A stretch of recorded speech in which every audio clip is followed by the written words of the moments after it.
গণ অধিকার পরিষদের নেতা ডাকসুর বিপি নুরুল হক নূর, যিনি বিগত আন্দোলনে এই ফ্যাসিবাদী সরকার বিরোধী আন্দোলনে জননেতা তারেক রহমানের সাথে থেকে বাংলাদেশে থেকে যিনি অনেক গুরুত্বপূর্ণ ভূমিকা পালন করেছে, এই নুরুল হক নুরু তারেক রহমানের অত্যন্ত স্নেহভাজন এবং বিশ্বাসভাজন। সেই নুরুল হক নুরু সোনারগাঁয়ের একটা জনসভায় বলেছিল, আমরা জানি কারা মেঘনাঘাটে কারা বিভিন্ন শিল্প প্রতিষ্ঠানে চাঁদাবাজি করে, তাদের নাম আমাদের কাছে আছে।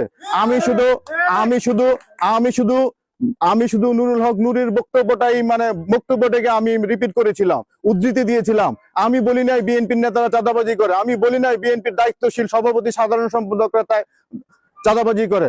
কিন্তু ঘটনা হয়ে গেছে আমি এই বক্তব্য দেওয়ার পরে আমার যদি 1000 লোক আমার শুভাকাঙ্ক্ষী হয়ে থাকে, তাহলে 100 আমার শত্রু হয়ে গেছে। এমন একটা অবস্থা হয়েছে, বাংলাদেশের রাজনীতিতে ব্যাপারটা হয়ে গেছে এমন। আমার বড় জেঠি ছোট সময় একটা কথা শুনতাম, ঝগড়া লাগলে আমার জেঠার সাথে ঝগড়া লাগলে এই কথাটা বলতো আর কি, যে গরম ভাতে বিলাই বেজার, আর হ্যাঁ, আর উচিত কথা হলো বাসুর বেজার। আমি ভাই উচিত কথা আমিও বলি নাই, নুরুল হক নুরু যে কথাটা আমি রিপিট করেছি। সামাজিক যোগাযোগ মাধ্যমে ওনাদের অনুসারীরা আমাকে একেবারে যত রকমের তৃতীয় শ্রেণীর নেতা, চতুর্থ শ্রেণীর নেতা, বাপদাদার নাম নেয়, জন্ম নেয়, যত রকমের কুৎসা আছে সবই রটনা করে যাচ্ছে। ইনশাল্লাহ এগুলিতে আমরা পরোয়া করি না, আমরা পরোয়া করি না। এই যে মাথায় টুপি, এই টুপি যেমন সাদা, এই বিএনপির রাজনীতিতে ছোট সময় থেকে এই শাহ আলম, মুকুল, ওয়াহিদ বিন ইমতিয়াজ, বকুল ছাত্র দলকে 8-9 পড়াকালীন সময় 30 বছর শুধু ছাত্র দলের রাজনীতি করেছি। এই টুপির মধ্যে যে টুপিটা যেমন সাদা, কোনো ময়লা নাই, আমাদের রাজনৈতিক জীবনে কোনো ময়লা নাই। ইনশাল্লাহ এই সীমিত পরিসরের এই কম লোকের মাধ্যমে আপনাদের সামনে এই বুকে হাত দিয়ে শপথ করে বলছি, যতদিন বিএনপির রাজনীতি করব, ঠিক ততদিন এই সাদা মনের মানুষ হিসেবে রাজনীতি করব। আপনাদের সাথে প্রতারণা, চাঁদাবাজি এই সকল করার কোনো উদ্দেশ্য নাই।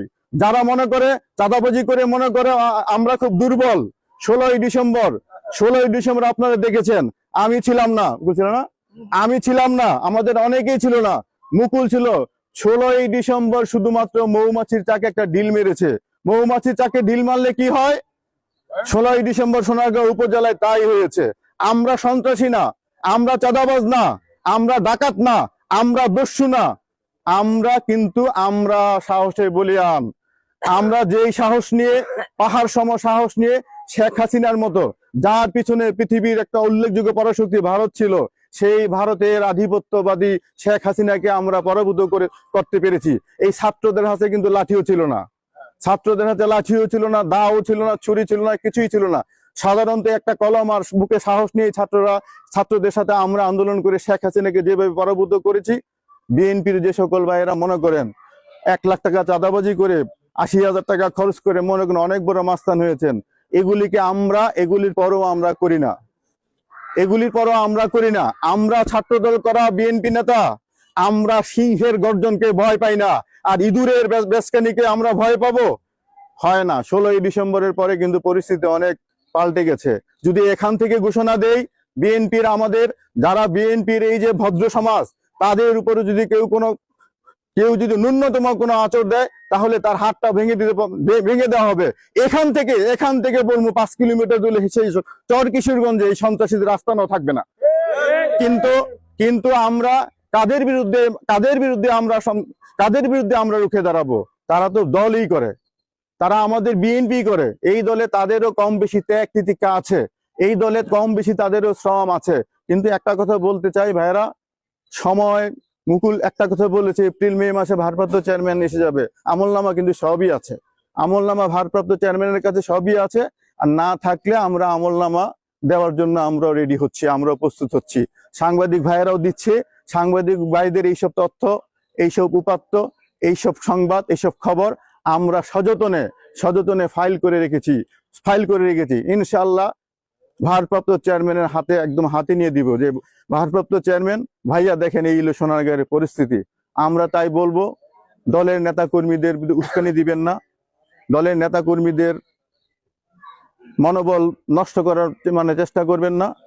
সবচেয়ে সহজ কথা হচ্ছে নিজেরা শুধরিয়ে যান, নিজেরা ভালো হয়ে যান, নাইলে কিন্তু মায়ের উপর কোনো ওষুধ নাই। সবাইকে ধন্যবাদ। রেজাউল করিম স্যার নিজে যেমন সন্ত্রাস চাঁদাবাজ প্রশ্রয় দেয় না, আমরাও ব্যক্তিগতভাবে আমরা রেজাউল স্যারের সাথে ছোট সময় থেকে যে 8-10টা ছাত্র দলের ছেলে 20-25টা ছাত্র দলের ছেলে আমরা ছাত্র দল শুরু করছি, আমরা সবাই ইনশাল্লাহ সম্ভ্রান্ত শিক্ষিত ভদ্রলোকের সন্তান। আমরা আমাদের নেতা কর্মী না, শুধু সোনারগাঁয়ের মানুষের মাথায় বাড়ি দিয়ে এক পয়সাও কামাই করতে চাই না। আমাদের কলমের জোর আছে, আমাদের শিক্ষার জোর আছে, আমাদের ব্যবসা বাণিজ্য করার জোরও আছে।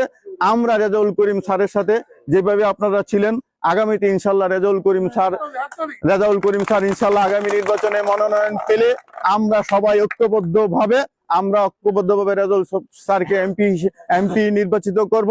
এমপি নির্বাচিত করলে দেশনেত্রী বেগম খালেদা জিয়া এবং তারেক রহমান গত পিরিয়ডে তিনটা প্রতিমন্ত্রীর দায়িত্ব পালন করেছে। ইনশাল্লাহ যদি আপনারা ভোট দিয়ে, সোনারগাঁয়ের মানুষ যদি ভোট দিয়ে রেজাউল করিমকে সংসদ সদস্য বানায়, এমপি বানায়, তাহলে বেগম খালেদা জিয়া এবং তারেক রহমান রেজাউল করিমকে পূর্ণ মন্ত্রী হিসেবে নিয়োগ দেবে ইনশাল্লাহ। এই বক্তব্য রেখে আমার বক্তব্য শেষ করছি।